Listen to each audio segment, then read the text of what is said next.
आपकी सलामती हो। इस वीडियो में आज हम दो अल्फाज को ठीक तौर से पढ़ना सीखेंगे। पहला लफ्ज़ है तवज्जो। इसका दुरुस्त तलफ़्फ़ुज़ तवज्जा नहीं बल्कि तवक्को की तरह तवज्जो है।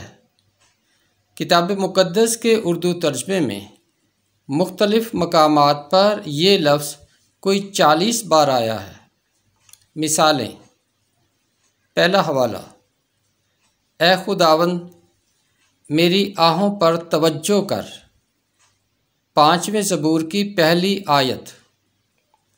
दूसरा हवाला, जो कलाम पर तवज्जो करता है भलाई देखेगा और जिसका तवक्कुल खुदावंद पर है मुबारक है। अमसाल 16वें बाब की 20वीं आयत।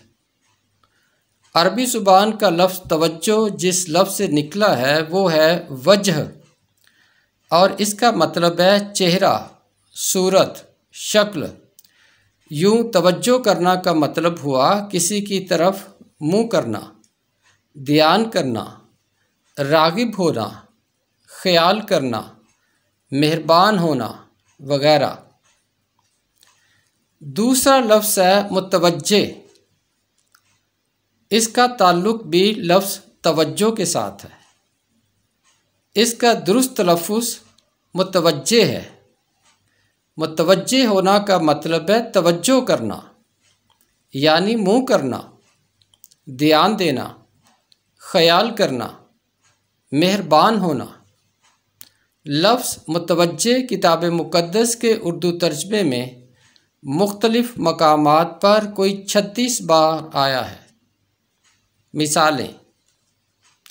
खुदावंद अपना चेहरा तेरी तरफ मुतवज्जे करे और तुझे सलामती बख्शे।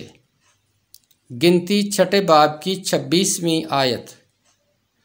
ए मेरे बादशाह, ए मेरे खुदा, मेरी फरियाद की आवाज़ की तरफ मुतवज्जे हो क्योंकि मैं तुझ ही से दुआ करता हूँ। 5वें ज़बूर की 2री आयत। वजी भी इसी ख़ानदान का लफ्ज़ है और इसका मतलब है खूबसूरत, खुश शक्ल।